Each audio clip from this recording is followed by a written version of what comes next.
Assalamualaikum warahmatullahi wabarakatuh. Kembali lagi dengan saya Rahmat Bayu Pramono dari Politeknik Elektronika Negeri Surabaya, Departemen Teknik Informatika dan Komputer.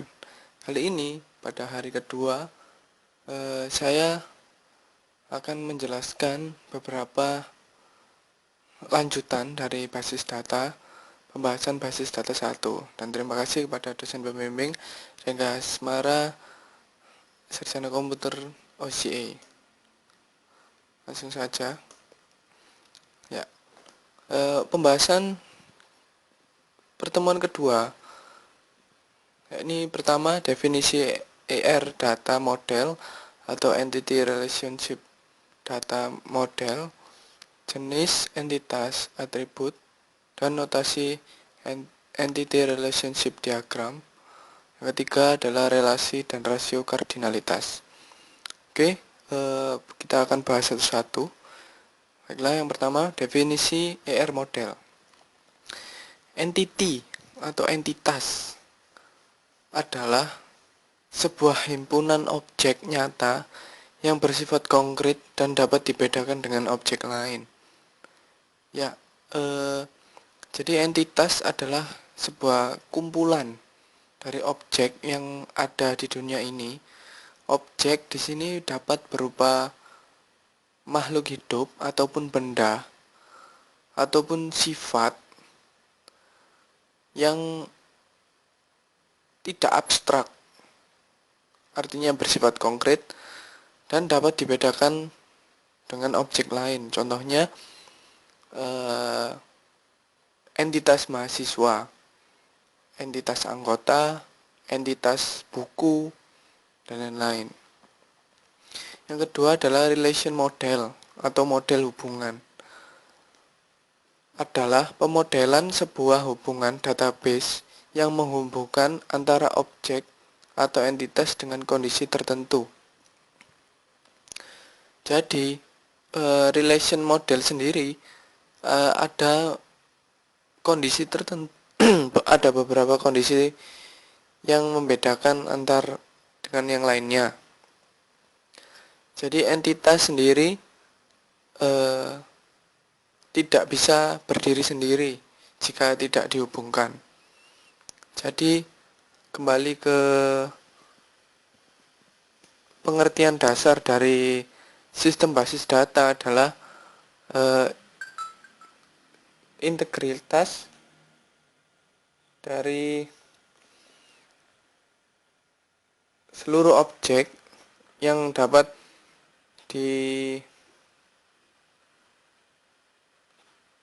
menghasilkan tujuan tertentu. Jadi entitas yang dihubungkan dapat menghasilkan tujuan tertentu nantinya yang akan membentuk sistem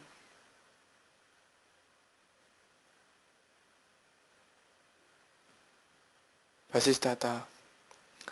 Oke, jadi Entity Relationship Model adalah pemodelan sebuah database dengan menggambarkan tipe objek yang mewakili data dan hubungan antar objek yang menghasilkan ERD, Entity Relationship Model Diagram.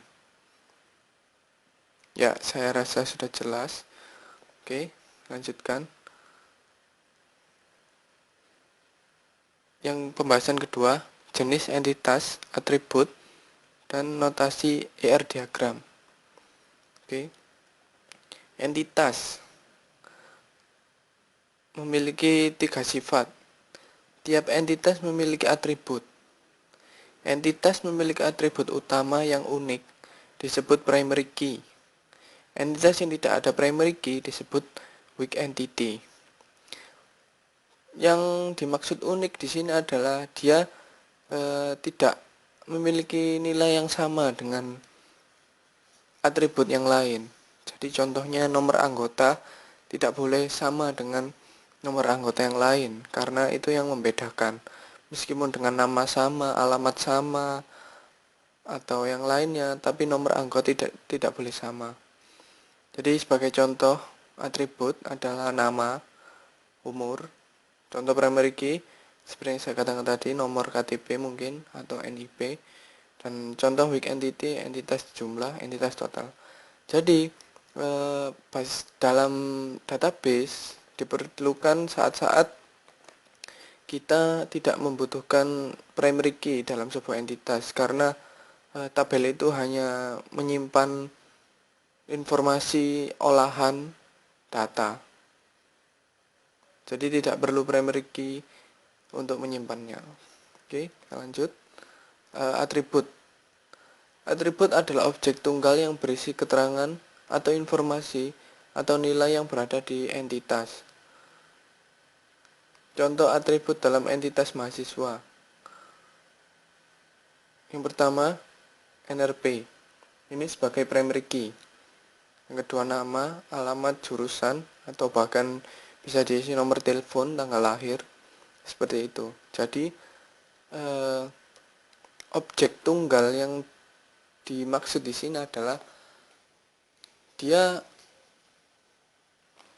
awalnya itu berdiri sendiri dan dibedakan dalam tiap-tiap entitas, meskipun dengan fungsi yang sama tapi dapat dibedakan nantinya. Oke, kita lanjut. Ada beberapa atribut. Yang pertama, simple atau atomic.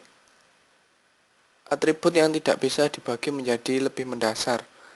Contoh simple atribut adalah kota.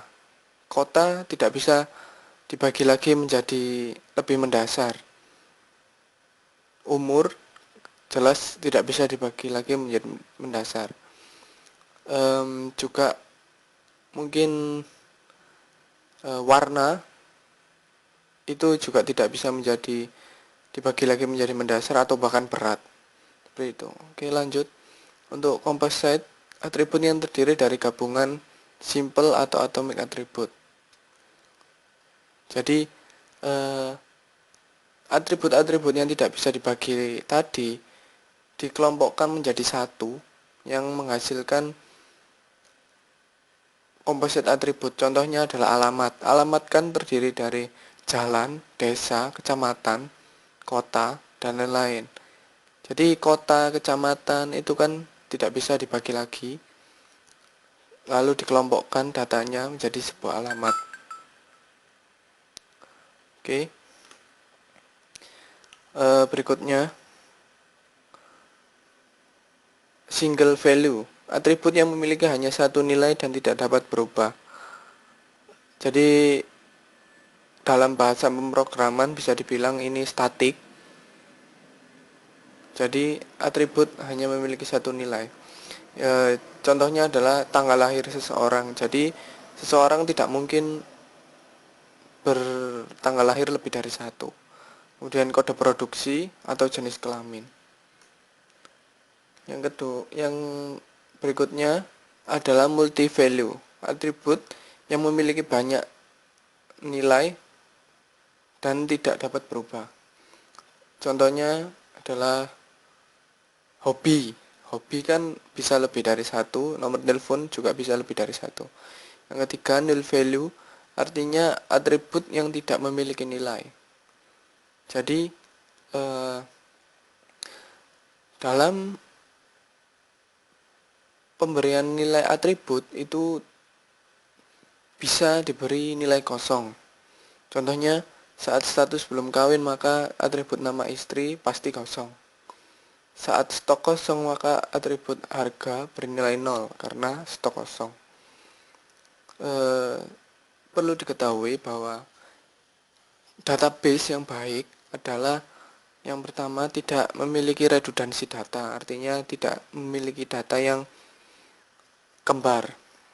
Yang kedua yaitu data yang ada itu tidak nol, tidak kosong. Tapi terkadang kita juga membutuhkan.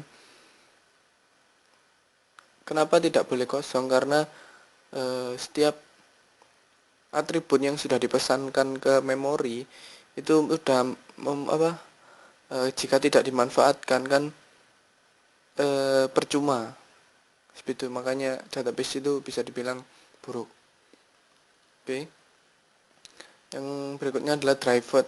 Atribut yang nilai didapat dari penurunan atribut lain atau perhitungan algoritma. Jadi contohnya indeks prestasi. Jadi indeks prestasi adalah perhitungan, hasil perhitungan dari nilai huruf dan SKS dikali dengan SKS lalu dijumlahkan atau dengan jam kuliah. Seperti itu. Berikutnya adalah notasi. Notasi merupakan simbol-simbol yang digambarkan ke IRD. Jadi berikut adalah simbol-simbol, bisa dilihat sendiri. Modul ini saya sudah upload di hosting saya yang saya sertakan di bagian deskripsi, jadi silahkan untuk mendownload. Berikutnya pembahasan terakhir, yakni relasi dan rasio kardinalitas. Relasi atau hubungan merupakan hubungan antar entitas yang memiliki derajat tertentu dan dapat memiliki sebuah atribut. Oke. Derajat relasi yang pertama berderajat 1 unary, berderajat 2 binary, berderajat 3 trinary. Jadi maksudnya berderajat adalah dia hanya menghubungkan satu entitas jika berderajat 1. Jadi sebagai contoh yang bagian samping sini, ini adalah fungsi rekursif di mana karyawan menikah dengan karyawan. Satu karyawan menikah dengan satu karyawan. Itu adalah relasi unary. Yang kedua adalah binary. Binary itu menghubungkan dua entitas yang kebanyakan kita gunakan nantinya. Jadi pria menikah dengan wanita, itu salah satu contohnya. Sedangkan berderajat 3 itu lebih dari 2, menghubungkan sebuah entitas. Dan dapat memiliki atribut, yakni bisa dibilang nanti relasi yang memiliki atribut adalah weak entity.